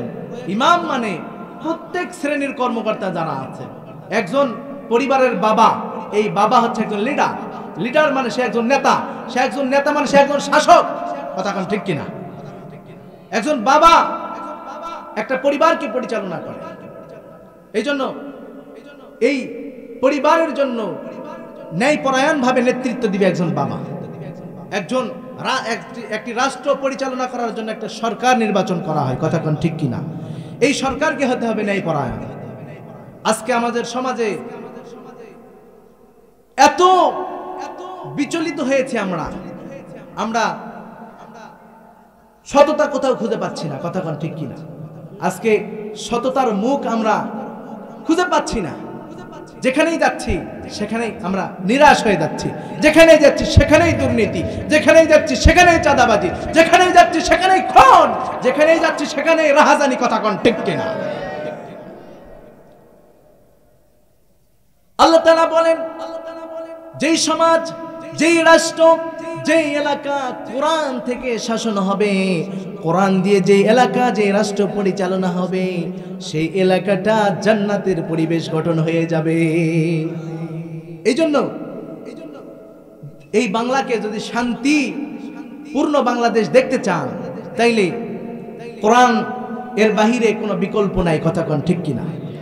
এই কোরআনের আইন যারা মেনে নিবে, এই কোরআনের বিধান যারা মানবে, এরা সফল হয়ে যাবে। এই কোরআন নাজিল হয়েছে কোন জায়গায় বলুন তো? কোরআন নাজিলের জায়গা কোথায়? কোরআন নাজিল হয়েছে কোথায়? কোরআন ছিল লাউহে মাহফুজে, কিন্তু নাজিল হয়েছে সৌদি আরবে। কোথায়? রাসূলের দেশে। এই কোরআন নাজিল হয়েছে মক্কা এবং মদিনায়। এই কোরআনে কিছু সূরা আছে মক্কি, আবার কিছু সূরা আছে মাদানী। কথা কোন ঠিক কিনা? এই কোরআন নাজিল হয়েছে মদিনায়, এই জন্য মদিনাকে আমরা কি বলি? সোনার মদিনা। কিসের মদিনা বলুন? সোনার মদিনা। কেন? মদিনায় কোরআন নাজিল হয়েছে, আর এই কোরআন মদিনা থেকেই বিস্তার লাভ শুরু করেছে। যেরকম সুবহানাল্লাহ। আর এই কোরআন যদি আজকে বাংলার জমিনে বাস্তবায়ন হয়ে যায়, এই কোরআনের আইনগুলো বাংলার জমিনে যদি প্রতিষ্ঠিত হয়ে যায়, তাহলে আমাদের এই দেশেরও একটা নাম আছে, সোনার বাংলা। কথা কোন ঠিক কিনা? আল্লাহর কসম করে বলি, এই কোরআনের আইন যদি বাংলার জমিনে বাস্তবায়ন হয়ে যায়, এই বাংলাদেশ সত্যি সোনার বাংলাদেশ হয়ে যাবে। এই জন্য কোরআনের দরকার। এই জন্য আসুন, বাদশাহ হতে হবে ন্যায়পরায়ণ বাদশাহ। ন্যায়পরায়ণ যদি আপনি না হন, আপনার ক্ষমতা, আপনার রাজনীতি, আপনার নেতৃত্ব মুহূর্তের মধ্যে যিনি ছিনিয়ে নেবেন তিনি কে? আল্লাহ তাআলা আপনার ক্ষমতা ছিনিয়ে নেবেন। আল্লাহর পাকড়াও সবচেয়ে বড় পাকড়াও। কথা কোন ঠিক কিনা? আল্লাহ তাআলা সর্বপ্রথমে 7টি বিষয় আল্লাহ তাআলা জানাবেন, 7 ব্যক্তিকে আরশের নিচে ছায়া দিবেন। তার মধ্যে 1 নাম্বার ন্যায়পরায়ণ বাদশাহ। বাদশার নেতার কথা আল্লাহ তাআলা কেন বললেন? বোঝার দরকার আছে না নাই? বলেন তো, যখন বাস গাড়ি বা কোনো গাড়িতে আমরা আরোহণ করি, তখন এই গাড়িকে পরিচালনা করার জন্য একজন ব্যক্তিকে লাগে, তাকে কি বলা হয়? আরো জোরে কোন? ড্রাইভার। ড্রাইভার যদি ভালো হয়, সততার সাথে যদি গাড়ি চালায়, তাহলে গাড়িও নিরাপদ, প্যাসেঞ্জার যারা আছে এরাও নিরাপদ। কথা কোন ঠিক কিনা? আর যদি চালক ভালো না হয়, চালক যদি মদ খায়, চালক যদি গাঞ্জা খায়, তাহলে এই গাড়ি রাস্তায় থাকবে না, রাস্তা থেকে খাদের মধ্যে মুখ থুবড়ে পড়বে মুসলমান। কথা কোন ঠিক কিনা? আল্লাহ তাআলা এই জন্যই বললেন ন্যায়পরায়ণ নেতা হতে হবে। এই রাষ্ট্র, এই দেশকে পরিচালনা করার জন্য একটা ড্রাইভার আছে, সেটা হচ্ছে আমাদের সরকার। কথা কোন ঠিক কিনা? এই ড্রাইভার নামক সরকার, এই সরকার যদি ভালো হয়, ন্যায়পরায়ণ হয়, তাহলে পুরো দেশ শান্তিতে ভরে যাবে। কথা কোন ঠিক কিনা? আর এই নেতা যদি ড্রাইভারের মতো যদি মদখোর হয়, গাঁজাখোর হয়, দুর্নীতিবাজ হয়, মেয়েবাজি করে, দুনিয়ার সমস্ত আকাম কুকাম করে, তাহলে এই জাতি সব ধ্বংস হয়ে যাবে। কথা কোন ঠিক কিনা? এই জন্য আমরা নেতা চাই দুর্নীতি মুক্ত। রাজি আছি আমরা সকলেই? এই বাংলা আগামীর বাংলা, কোরআনের বাংলা। কথা কোন ঠিক কিনা? আগামীর বাংলা ইসলামের বাংলা, আগামীর বাংলা শান্তির বাংলা। কথা কোন ঠিক কিনা? এই বাংলা থেকে বর্তমানে বাংলার এমন একটা সিচুয়েশন তৈরি হয়েছে, মনে হচ্ছে পৃথিবীতে যত দেশ আছে সব দেশের চাইতে বাংলাদেশে ইসলামের কর্মীগুলো কেমন জানি জেগে উঠেছে। কথা কোন ঠিক কিনা? এটা একটা সুসংবাদ আল্লাহর পক্ষ থেকে। এতদিন পর্যন্ত এই কোরআন তারা চেয়েছিল বন্ধ করে দেবে, এই কোরআনকে নিভিয়ে দেবে, এই কোরআনকে বন্ধ করে দেবে, কিন্তু তারা পারে নাই। তাদের সমস্ত চক্রান্তগুলো, তাদের সমস্ত কৌশল, অপকৌশল, দুর্নীতি সবকিছু ধ্বংস করে দিয়েছেন তিনি কে? আল্লাহ তাআলা বলেন, ওয়া মাকারু ওয়া মাকারাল্লাহ ওয়াল্লাহু খায়রুল মাকিরিন। আল্লাহ পাকের যে কারামাত, আল্লাহ পাকের যে মক্কর, আল্লাহ পাকের যে কৌশল, এই কৌশলের উপর দুনিয়ার কোন কৌশল আর খাটতে পারে না। কথা কোন ঠিক কিনা? আল্লাহ তাআলা বলেন, ও দুনিয়ার ক্ষমতাওয়ালারা, বেশি লাফালাফি করিও না, তোমাকে ছিটকে ফেলে দেব আমি আল্লাহ। ফেরাউন লাফালাফি করেছে, নমরুদ লাফালাফি করেছে, আবু জেহেল লাফালাফি করেছে। আল্লাহ তাআলা বলেন, তাকায় দেখো তোমাদের পিছনের যেই ইতিহাসগুলো ফেলে রেখে এসেছো, ইতিহাসের দিকে তাকায় দেখো, এরা যারা লাফালাফি করেছে, আমি আল্লাহ এদেরকে চিরজনমের মতো দুনিয়া থেকে শেষ করে দিয়েছি। আজকে তোমরা যারা লাফালাফি করছো, এক স্বৈরাচার এই দেশ থেকে বিদায় নিয়েছে, তারপরে তোমরা যারা মাথা চারা দেওয়ার চেষ্টা করছো, এখনো যারা কোরআনের প্রোগ্রামকে বাধা দিচ্ছ, মনে রেখো ইতিপূর্বে যারা বাধা দিয়েছে, ইতিপূর্বে যারা কোরআনকে বন্ধ করার চেষ্টা করেছে, আজকে তারাই নিভিয়ে গিয়েছে। কথা কোন ঠিক কিনা? আবার তোমরা যারা মাথা চারা দিচ্ছ, মনে পেরো না এই দেশে এমন ইতিহাস গড়েছে, এত তাদের দুর্নীতি বেড়ে গিয়েছিল, দুর্নীতির কারণে তারা এই দেশ থেকে শ্মশান মানে পোশাক নিয়ে পালাতে পারে নাই, এমনকি মুছ কেটে দাড়ি কেটে না করে লঙ্গি পরে পালাতে বাধ্য হয়েছে। কথা কোন ঠিক কিনা? এটাই কোরআনের ধরা, এটাই আল্লাহর ধরা। আল্লাহ তাকে ধরবে, সে আর পালাতে পারবে না। মুসলমান, কথা কোন ঠিক কিনা? সাবধান হয়ে যাও, মাথা চাড়া দিও না। এই বাংলার তৌহিদি জনতা দেখিয়ে দিয়েছে এই দেশ ইসলামের দেশ। যারা ইসলামের উপর আঘাত আনার চেষ্টা করবে, যারা আলেম ওলামাদের বন্দী করার চেষ্টা করবে, এই দেশে আমাদের সবচেয়ে বড় ক্ষতি করেছে, আমাদের উপর আঘাত হেরেছে। আমরা হারিয়েছি শহীদ আল্লামা সাইদি রহমতুল্লাহি আলাইহি। আল্লাহ তাআলা তিনার জান্নাতকে, তার কবরকে জান্নাতের মাকাম বানায় দেন। সকলে পড়ি আমিন। তারা আমাদেরকে এই কোরআন শোনা থেকে মাহরুম করে দিয়েছে। আমরা সে আর মধুর কণ্ঠ শুনতে পাচ্ছি না, সেই কোরআনের কথাগুলো আমরা আজ শুনতে পাচ্ছি না। আজকে এই দেশ স্বাধীন হয়েছে, আজকে যদি সেই কোরআনের পাখি জীবিত থাকতো, এই দেশে আজহারির আগমনে যত লোক হয় তার চেয়ে শত শত হাজার হাজার গুণ বেশি মানুষ হতো আল্লামা সাইদির প্রোগ্রামে। কথা কোন ঠিক কিনা?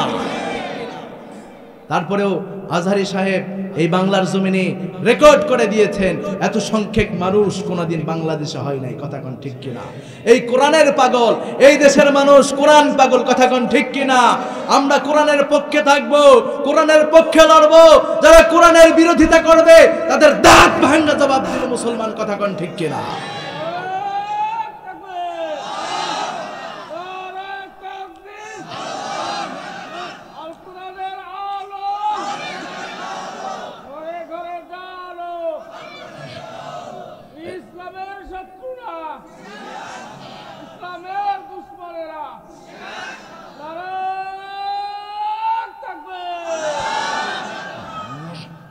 প্রিয় ভাইরা আমার, এই জন্য আসুন আমরা কোরআনে থাকবো, কোরআনের পথে, কোরআনের মতে থাকবো ইনশাআল্লাহ। আল্লাহর হাবিব বলছেন, এক নম্বরে আল্লাহ তাআলা ন্যায় পরায়ণ বাদশাকে সেই আল্লাহ পাকের আরশের নিচে ছায়া দান করবেন। সুবহানাল্লাহ। আজকে বিচারগুলো, আমাদের সমাজের বিচার যেগুলো হয়, এগুলোতে দুর্নীতি আছে না নাই? সাধারণ সমাজের মন্ডল মাতাব্বরেরা যে বিচার করে, একটা পাড়ার ছেলের বিনিময়ে এরা দুর্নীতি করে। কথা কোন ঠিক কিনা? এই দুর্নীতি করিও না, আল্লাহ তোমাকে ছেড়ে দিবে না, ছেড়ে দিবে না, ছেড়ে দিবে না। সাধারণ তুমি কি হয়েছ? একটা ইউনিয়ন পর্যায়ের এক সাধারণ যেই নেতাগুলো আছে, চেয়ারম্যান মেম্বার, এদের দুর্নীতি দেখলে মাথা নষ্ট হয়ে যাবে। কথা ঠিক কিনা? তোমরা কি পেয়েছো? বাংলাকে কি পেয়েছো? মাগের মুল্লুক পেয়েছো নাকি তোমরা বেটা? এই দেশ রক্ত দিয়ে এসেছে, হাজার যুবকের রক্ত বিলিয়ে দিয়েছে এই দেশে, হাজার যুবক ওকাতরে নিজের জীবনকে বিলিয়ে দিয়েছে এই দেশে। এই দেশে তোমরা দুর্নীতি করবা, আমরা এত সহজে ছেড়ে দিব না। দুর্নীতি চলবে না, এই দেশে শান্তি কায়েম হবে। কথা কোন ঠিক কিনা? আল্লাহ তাআলা নবীকে জানায় দিলেন, ওগো রাসূল, আপনি যখন বিচার করবেন ইনসাফের সাথে বিচার করবেন, ন্যায়ের সাথে বিচার করবেন। রাসূলের বিচারটা কেমন শোনেন। বিরক্ত হচ্ছেন আপনারা? কষ্ট লাগে? আমার দেওয়া সময় তো পার হয়ে যাচ্ছে, ছেড়ে দেব? প্রিয় ভাইরা আমার, আল্লাহর হাবিব সাল্লাল্লাহু আলাইহি ওয়াসাল্লাম, যিনি পৃথিবীতে সবচেয়ে পাওয়ারফুল একজন ব্যক্তিত্ব, শ্রেষ্ঠ মানুষ, যিনি আমার নবী, সেই নবীকে আল্লাহ তাআলা বলছেন, ওগো নবীজি, আপনি বিচার করবেন ইনসাফের সাথে। সুবহানাল্লাহ কোন। আল্লাহ তাআলা নবীকে বলছেন আপনি ইনসাফের সাথে বিচার করবেন। ওয়াকসিতু ইন্নাল্লাহা ইউহিব্বুল মুকসিতিন। জোরে কোন আল্লাহু আকবার। এই দুনিয়াতে আল্লাহ রাসূলকে ইনসাফের সাথে বিচার করার কথা আল্লাহ তাআলা বলেছেন। রাসূল আমার কেমন ইনসাফের সাথে বিচার করতেন, সেই সেই সময়ের আল্লাহ রাসূলের কুরাইশ বংশের একজন সম্ভ্রান্ত যে বংশ, সেই বংশের একটা মহিলা চুরি করেছেন। চুরি করার পরে আল্লাহ রাসূলের কাছে বিচার এসেছে, আল্লাহ রাসূল বিচার করবেন। এই কথা যখন সাহাবায়ে কেরাম শুনতে পারলেন, শোনার পরে সাহাবায়ে কেরাম চিন্তা করলেন, হায়রে এত সম্ভ্রান্ত একটা বংশ, এই বংশের মহিলার যদি আল্লাহ রাসূল বিচার করেন, আল্লাহ রাসূল তো কোরআন থেকে বিচার করবেন, আল্লাহ রাসূল চুরির বিচার করবেন। আর চুরির ঘোষণা আল্লাহ তাআলা কোরআনের মধ্যে দিয়েছেন, ওয়াস-সারিকু ওয়াস-সারিকাতু ফাকতাউ আইদিয়াহুমা। জোরে কোন আল্লাহু আকবার। যদি কোনো চোর চোরনি এরা যদি চুরি করে, এদের হাত কেটে দেওয়া হবে। বিধানকার আজকের সমাজে চোর চোরনিরা চুরি করলে এদের হাত কাটা হয় না, বরং তো এদেরকে আদর করে ছেড়ে দেওয়া হয়। কথা কোন ঠিক কিনা? এটা কোরআনের স্বভাব নয়, এটা কোরআনের আদর্শ নয়। কোরআন বলছে যদি কেউ চুরি করে তার হাত কেটে দাও। কোরআন তো নির্মম নয়, কোরআন মানুষকে কষ্ট দিতে চায় না। আল্লাহ তাআলা বিধানটা দিয়েছেন, আজকে বাংলার জমিনে যদি কোনো একটা চোরকে ডেকে নিয়ে বাইতুল মুকাররমের সামনে হাত কেটে দেওয়া হয়, আল্লাহর কসম করে বলি এই দেশ কিয়ামত সংগঠিত হবে। কিন্তু কোনো ব্যক্তি চুরি করার সময় 1000 বার চিন্তা করবে। কথা কোন ঠিক কিনা? ভয় করবে। আল্লাহ ভয় দেখানোর জন্য এই বিধান দিয়েছেন। আল্লাহ পাকের বিধান, হাত কাটা লাগবে। রাসূলের কাছে বিচার আসলেন, সাহাবায়ে কেরাম চিন্তা করলেন এই বংশের তো অপমান হতে দেওয়া যায় না। চিন্তা করলেন আমরা কেউ সুপারিশ করি। এক সাহাবী আল্লাহ রাসূলের কাছে গেলেন, গিয়ে বলছেন, ইয়া রাসূলুল্লাহ, ইয়া হাবিবাল্লাহ, নবীজি এক সম্ভ্রান্ত পরিবারের এই মহিলা চুরি করেছে, আপনি তো তার বিচার করবেন। ইয়া রাসূলুল্লাহ, তার বিচারের বেলায় কিছু একটু শাস্তি কম করা যায় কিনা দেখেন, কেননা এই পরিবারের তো অপমান হবে। আল্লাহ রাসূল রেগে গেলেন, লাল ভুবুকার হয়ে গেলেন। আল্লাহ রাসূল মসজিদে নববীতে আসলেন, খুতবা দেওয়া শুরু করে দিলেন। খুতবা দিতে দিতে আল্লাহ রাসূল সাল্লাল্লাহু আলাইহি ওয়াসাল্লাম এত রেগে গেলেন, বললেন, এত বড় কলিজা, এত বড় সাহস তোমাদের কেমনে হলো? আমি আমার প্রভুর, আমার রবের বিধানের বিরুদ্ধে আচরণ করব। সুবহানাল্লাহ। রাসূল বলছেন, শোনো সাহাবীরা, সম্ভ্রান্ত পরিবারের মেয়ে কেন, এমনকি আমার কলিজার টুকরা ফাতিমা যদি নিজে চুরি করত, আমি রাসূল তার ফয়সালা করতাম, তার হাত কেটে দেওয়ার বিধান জারি করে দিতাম। আর এই হাত কাটাটা কোনো জাল্লাদ দিয়ে আমি রাসূল করাইতাম না, আমি রাসূল নিজে হাতে আমার মেয়ে ফাতেমার হাত কেটে দিতাম। কেমন নবী, কেমন শিষ্টাচার, কেমন বিচার দেখো। এই জন্য আসুন বিচার করতে হবে ইনসাফের সাথে, অন্যায় ভাবে বিচার করা যাবে না। আপনি অনেক সময় দেখবেন বিচার করতে গেলে দলিল প্রমাণ না থাকার কারণে যে সত্য বলেছে, সত্য কথা বলেছে, দোষ নাই, তারপরে এর প্রতি দোষ অনেক সময় দেওয়া লাগে। কথা কোন ঠিক কিনা? এই জায়গায় কৌশল অবলম্বন করতে হবে। কি করতে হবে বলেন? কৌশল। কেননা আপনি বুঝতে পারতেছেন তারপরেও একটা নির্দোষ মানুষকে শাস্তি দিবেন কেন? ইসলাম কাউকে কষ্ট দিতে চায়? ইসলাম কাউকে কষ্ট দেয়? ছোট্ট একটা ঘটনা, সুলাইমান নবীর একটা ঘটনা। এই সুলাইমান আলাইহিস সালাম শিশু, 13 বছর বয়স। সেই সময় ডেকে ডেকে বলছে, তোমাদের সমস্যা কি? বলছে, আমাদের এই সমস্যা, এই কারণে এসেছিলাম, ফয়সালা বাদশা এটা দিয়েছেন। সুলাইমান নবী বলেন, আমার বিচারটা পছন্দ হয় নাই, এই বিচারের আমি সানি করতে চাই। মহিলা দুইটি বললেন, ঠিক আছে আপনি করেন। এইবার সুলাইমান নবী বলছেন, তাহলে তোমরা আমাকে একটা তরবারি এনে দাও। মহিলা দুইটি বলতে লাগলো, আপনি তরবারি দিয়ে কি করবেন? বলে, এখানে ইনসাফ কায়েম করা দরকার, এখানে ন্যায় বিচার করা দরকার। তোমরা যেহেতু এই বাচ্চার মালিক দুইজনেই দাবি করছো, তাইলে এই বাচ্চাকে 2 খণ্ডিত করে আমি 2 জনকে দিয়ে দেব। সুবহানাল্লাহ। ও প্রিয় ভাইরা আমার, একটা মা তার সন্তানের প্রতি কত দয়া হয়, কত মায়া হয়, একটা মাই বলতে পারে। কথা কোন ঠিক কিনা? পৃথিবীতে যুবক মা যারা আছে, মার কষ্ট দুনিয়াতে কেউ বুঝতে চায় না। একজন বাবা, এই বাবাও দুনিয়াতে মার কষ্ট বুঝতে চায় না। আল্লাহ তাআলা বলেন, ও সন্তান, দুনিয়াতে যেই দামি মানুষটা আমি আল্লাহর পরে দেখতে পাও, সেটাই হলো তোমার মা। আর এই মাকে আজকে তুমি কষ্ট দাও, এই মার সাথে বেয়াদবি করো, এই মাকে আমরা দেখতে পারি না, এই মার সাথে খারাপ আচরণ আমরা করি। আল্লাহ তাআলা বলছেন মার সাথে খারাপ আচরণ করবে না।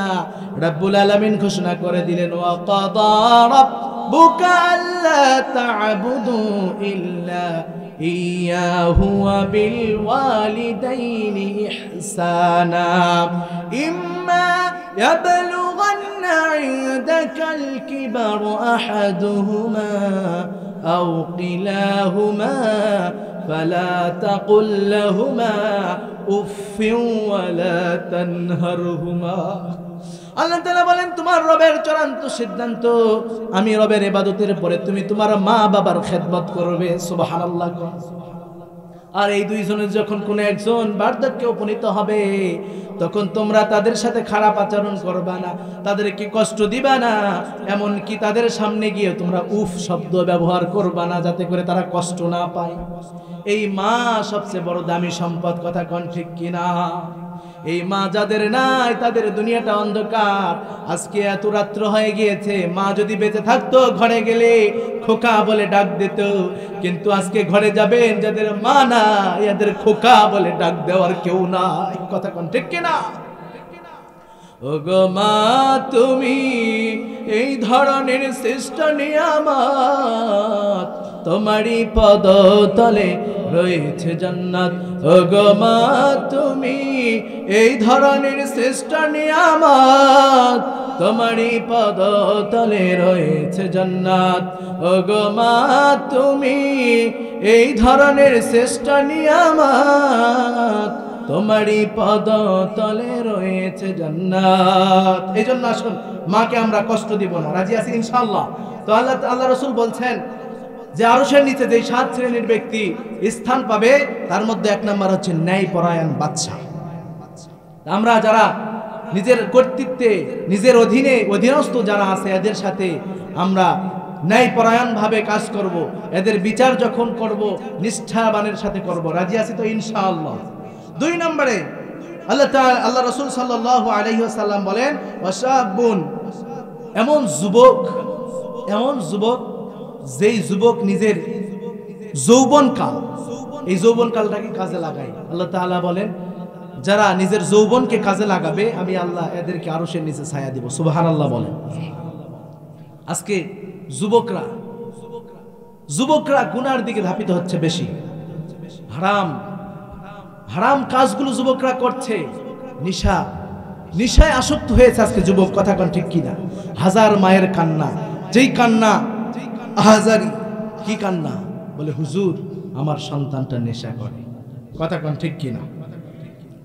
এই কষ্ট যে আপনি মাকে দিচ্ছেন যুবক, কেন এই যুবক নেশা করো, কেন করো তুমি? তোমার তো নেশা করার সময় নয়, এখন তোমার সময় রবের গোলামি করা, এখন তোমার সময় আল্লাহর নৈকট্য লাভ করা, এখন তোমার সময় আল্লাহর কুরবাতুল্লাহ হওয়া, আল্লাহর নিকটবর্তী হয়ে যাও, তোমাকে মাফ করে দিবেন তিনি কে। এজন্য আসুন যুবক সময়টাকে কাজে লাগাও, নামাজে যাও। তুমি সারা রাত্র মোবাইল দেখো, নেকেড ক্লিপগুলো দেখো, তুমি পর্নোগ্রাফি দেখো, কেন দেখো?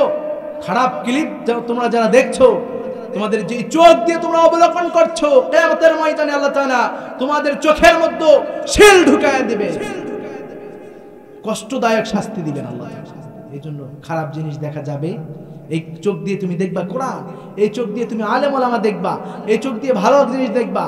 তোমার যদি এতই দেখার প্রয়োজন হয় বিয়ে করো, স্ত্রীকে দেখো, কথা কোন ঠিক কিনা? হারাম গার্লফ্রেন্ডের সাথে তুমি কেন দেখা করো? নিজের টাকাগুলো কেন উড়ায় দাও? নিজের বাপের সম্পদগুলো কেন তুমি নষ্ট করো? ও যুবক কেন করছো এগুলো তো তোমার থেকে কাম্য, তোমার থেকে আশা আমরা করি না। আমরা আশা করি তোমার মতো যুবকের দ্বারা এই দেশে কোরআনের রাজ কায়েম হবে, কথা কোন ঠিক কিনা? এজন্য যুবক তুমিই জান্নাত পাবে, কোনো বুড়া কোনো চামড়া ঝোলা জান্নাতে যাবে না, কথা কোন ঠিক কিনা? এখন তো আমাদের চামড়াগুলো টাইট, আমরা আল্লাহর সাথে করি ফাইট, কথা কোন ঠিক কিনা? যখন আমাদের চামড়াগুলো ঝুলে যাবে, চামড়াগুলো ঢিল হয়ে যাবে, আল্লাহর সাথে বড়ই মিল দিয়ে দিব আমরা। মসজিদ আর ছাড়বো না, মসজিদে সেজদা মারতে যেই জায়গায় সেজদা দিয়েছে কার্পেট পর্যন্ত ছিঁড়ে ফেলায়, কথা কোন ঠিক কিনা? কিন্তু অপরদিকে এই বুড়া প্রসাব করে পানি নিবাই মনে নাই। আছে না নাই? এই জন্য বুড়া বয়সের ইবাদত আল্লাহর কাছে কবুল হবে না, চেংরা বয়সের ইবাদত লাগবে।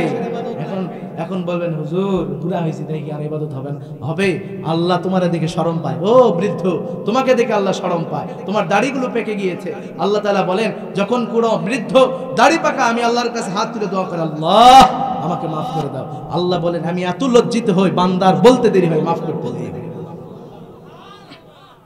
এই জন্য বুড়ারা নিরাশ হওয়া যাবে। ও যুবক আসো, এই জন্য গুনাহের পথে তুমি থাকবে কেন? তুমি তো জান্নাতি, তোমাকে তো আল্লাহ তাআলা আরশের নিচে ছায়া দিবেন। এই জন্য আসুন যুবকরা, তোমরা আরশের নিচে জায়গা পেতে চাও না? কোন যুবকরা চাও? হাত তুলে আল্লাহরে দেখাও। আল্লাহ যুবকদেরকে কবুল করে নেন, সকলে পড়ি আমিন। হাত নামা। প্রিয় ভাইরা আমার, এখন আল্লাহ তাআলা বলছেন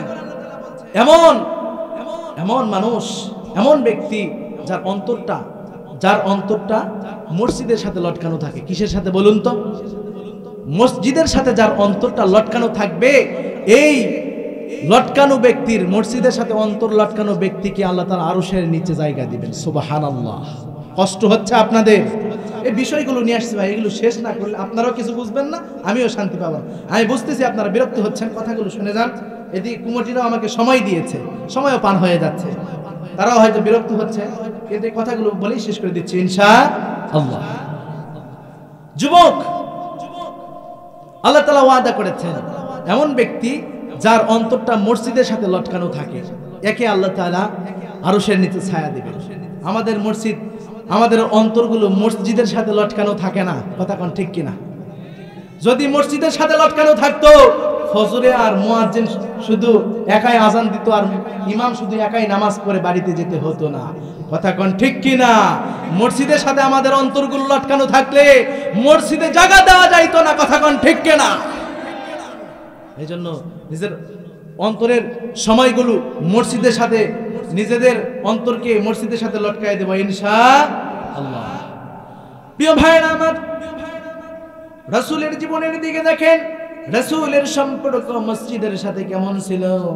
আল্লাহর নবী এত অসুস্থ হয়ে গেলেন, এত অসুস্থ, রাসূলের শরীরে জ্বর এসেছে, রাসূল দাঁড়াতে পারে না, হাঁটতে পারে না, বড় দুর্বল হয়ে গিয়েছে আল্লাহর নবী। হঠাৎ আজান হয়ে গেল মসজিদে নববীতে, বেলালের আজানের ধ্বনি শুরু হয়ে গিয়েছে। আল্লাহ রাসূল সাল্লাল্লাহু আলাইহি ওয়াসাল্লাম ডেকে ডেকে বলে, নিজের প্রিয়তমা স্ত্রী ও আয়েশা, যাও আমার দুইজন সাহাবীকে ডেকে আনো, আমি হাঁটতে পারছি না, তাদের কাঁধের উপর ভার দিয়ে দিয়ে আমি মসজিদে যাব। সুবহানাল্লাহ। আল্লাহ রাসূল আসলেন, আল্লাহ রাসূল সাহাবীর কাঁধের উপরে ভর দিয়ে দিয়ে মসজিদে গেলেন। যাওয়ার পরে আল্লাহ রাসূল খুতবা পাঠ করলেন। খুতবার মাঝে আল্লাহর নবী ডেকে ডেকে বললেন, ও সাহাবীরা রে, শুনে রেখে দাও, আল্লাহ তাআলা তার এক গোলামকে দুনিয়ার সব কিছু দিতে চেয়েছে। সুবহানাল্লাহ। দুনিয়ার সব কিছু দিতে চেয়েছে, কিন্তু সব কিছুকে অপেক্ষা করে তার গোলাম তার রবের সাথে দেখা করাটাকে জরুরি মনে করেছেন। এই কথা বলার পরে সাহাবায়ে কেরাম কিছুই বুঝতে পারলো না, কিন্তু রাসূলের একজন খাস প্রিয় বন্ধু হযরত সিদ্দিক আকবর রাদিয়াল্লাহু তাআলা আনহু, তিনি বুঝতে পারলেন, ফুপিয়ে ফুপিয়ে কান্না শুরু করে দিলেন। সাহাবায়ে কেরাম জিজ্ঞাসা করেন, ও সিদ্দিক, আপনি কাঁদেন কেন? কেন কাঁদছেন? আল্লাহ রাসূল কার না কার কথা বলেছে। আবু বকর ডেকে ডেকে বলেন, ও রাসূলের সাহাবীরা, শুনে রাখো, আল্লাহ তাআলা দুনিয়াতে একজন ব্যক্তিকেই দুনিয়ার সব কিছু দিতে চেয়েছেন, তিনি হলেন আমার নবী। আর আমার নবী দুনিয়ার সব কিছুকে অপেক্ষা করে রবের সাথে দেখা করাকে জরুরি মনে করছেন। তার মানে আমরা এতিম হয়ে যাব, নবী হারাবো, নবী আর থাকবে না। এই জন্য আমি বড় কান্নায় ভেঙে পড়েছি। আল্লাহ রাসূলের কথা ভাষণের পরে নবীজি আমার ঘরে চলে গেলেন। যাওয়ার পরে আরো রাসূল অসুস্থ হয়ে পড়লেন। আল্লাহর নবী অজ্ঞান হয়ে যায়, আবার জ্ঞান ফিরে আসে। যুবক, আবার অজ্ঞান হয়ে যায়, আবার জ্ঞান ফিরে আসে। এরকম ভাবে চলছে। আজান হয়ে গেল, মাগরিবের আজান হয়ে গেল। আজান হয়ে যাওয়ার পরে আল্লাহ রাসূল সাল্লাল্লাহু আলাইহি ওয়াসাল্লাম ডেকে ডেকে বললেন, ও আয়েশা যাও যাও আমার দুইজন সাহাবীকে ডেকে দাও, আমি নামাজে যাব, মসজিদে নববীতে যাব। রসুলের কথা শুনে যখন দুইজন সাহাবীকে ডেকে আনলেন, এনে দেখেন আল্লাহ রসুল আবার অজ্ঞান হয়ে পড়ে গেছে। সাহাবায়ে কেরাম এমন দৃশ্য দেখলেন, দেখার পরে তাকায় থাকলেন রসুলের চেহারার দিকে। রসুলের আবার জ্ঞান ফিরল, রসুল আবার ওযু করবেন। আবার ওযু করার পরে যখন আবার রওনা দেবেন, হঠাৎ আবার অজ্ঞান হয়ে পড়ে গেলেন। এশার আজান হয়ে যাচ্ছে, সাহাবায়ে কেরাম অপেক্ষা করেছেন আল্লাহ রাসূল আসবেন, ইমামতি করবেন। এই চিন্তা চেতনা নিয়ে সাহাবায়ে কেরাম বসে আছেন। আল্লাহ রাসূলের এমন পরিস্থিতি, জ্বর শুরু হয়ে গিয়েছে, এমন কি আল্লাহ রাসূল কিছুক্ষণ সময় জ্ঞান থাকে আবার অজ্ঞান হয়ে যায়। এক পর্যায়ে আল্লাহ রাসূল ওযু করলেন, ওযু করার পরে বের হয়ে গেলেন, ঘর থেকে যখন বেরিয়ে পড়বেন আবার অজ্ঞান হয়ে গেলেন। আল্লাহ রাসূলকে ঘরে নিয়ে যাওয়া হলো। জ্ঞান যখন ফিরে গেল তখন আম্মাজানকে ডেকে ডেকে বলছেন, আয়েশা যাও যাও, আমি বুঝতে পেরেছি আমার দ্বারা আর মসজিদে নববীতে যাওয়া হবে না। যাও তোমার বাবা আবু বকর আমার প্রিয় বন্ধু, তাকে তুমি আজকের এশার সালাতের জামাতের ইমাম হতে বলো। সুবহানাল্লাহ। আল্লাহ রাসূল সাল্লাল্লাহু আলাইহি সাল্লাম এই কথা যখন বললেন, আম্মাজান বলেন, বাবা তো এই কষ্ট সহ্য করতে পারবে না, বাবা আপনার স্থানে দাঁড়াতে পারবে না, তিনি বড় দুর্বল, বরং আপনি ওমরে ফারুক রাদিয়াল্লাহু তাআলা আনহুকে বলেন। নবীজি বললেন, না না, যাও তোমার বাবাকে বলো। সাহাবায়ে কেরাম অপেক্ষা করছেন। এই কথা বলার পরে আল্লাহ রাসূল আবার অজ্ঞান হয়ে গেলেন। এইদিকে হযরত আবু বকর রাদিয়াল্লাহু তাআলা আনহু মসজিদে নববীর ইমাম হয়ে গেলেন। জামাত শুরু হয়ে গেল। সাহাবায়ে কেরাম নামাজের মধ্যে কান্নায় বিভোর হয়ে পড়েছেন। হায় রে, আজকে যেহেতু নবী আর ইমামতি করছে না, তার মানে আমরা বুঝে ফেললাম রাসূল আর সামনে কোনোদিন আসবে না। এমন করুণ পরিস্থিতি, সাহাবায়ে কেরাম কান্না করছেন। আল্লাহর নবীর যখন জ্ঞান ফিরে গেল, জ্ঞান ফিরে যাওয়ার পরে আল্লাহ রাসূল সাল্লাল্লাহু আলাইহি ওয়াসাল্লাম বলছেন, আয়েশা নামাজ কি শুরু হয়েছে? আল্লাহ রাসূল সাল্লাল্লাহু আলাইহি ওয়াসাল্লাম এই কথা যখন জিজ্ঞাসা করলেন, তিনি বলেন, হ্যাঁ, বাবার নেতৃত্বে ইমামতি হচ্ছে। আল্লাহ রাসূল বললেন, আয়েশা তাড়াতাড়ি মসজিদে নববীর জানালাটা খুলে দাও, আমি দেখতে চাই নামাজের দৃশ্যটি। আল্লাহ রাসূল একটু জাগিয়ে বসলেন, জানালা দিয়ে নামাজের দৃশ্য দেখলেন আর চোখ বেয়ে বেয়ে পানি ফেলছেন আল্লাহ রাসূল। আল্লাহ রাসূলকে জিজ্ঞাসা করলেন, ইয়া রাসূলুল্লাহ কাঁদেন কেন? আল্লাহ রাসূল বলেন, ও আমার প্রিয়তমা শুনো, আজকে যেই নামাজের দৃশ্য আমি দেখতে পাচ্ছি, এই নামাজকে জমিনে কায়েম করার জন্য আমি রাসূল তায়েফের ময়দানে মার খেয়েছি, বদরের যুদ্ধে রক্তাক্ত হয়েছি।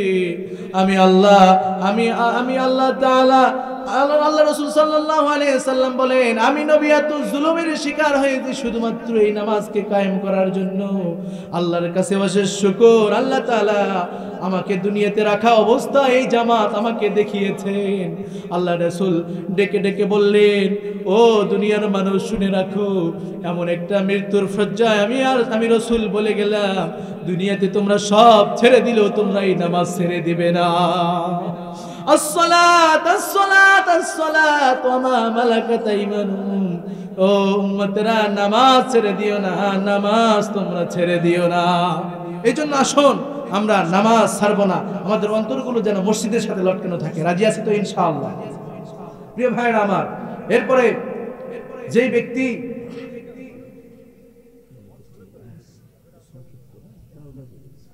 ঠিক আছে, আমি 2-1 মিনিট শেষ করে দিচ্ছি।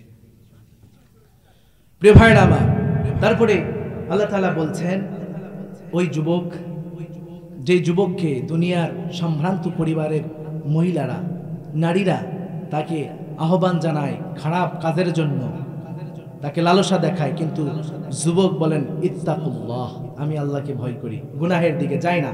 আল্লাহ তাআলা বলেন, এমন যুবককে আমি আল্লাহ আরশের নিচে ছায়া দেব। সুবহানাল্লাহ।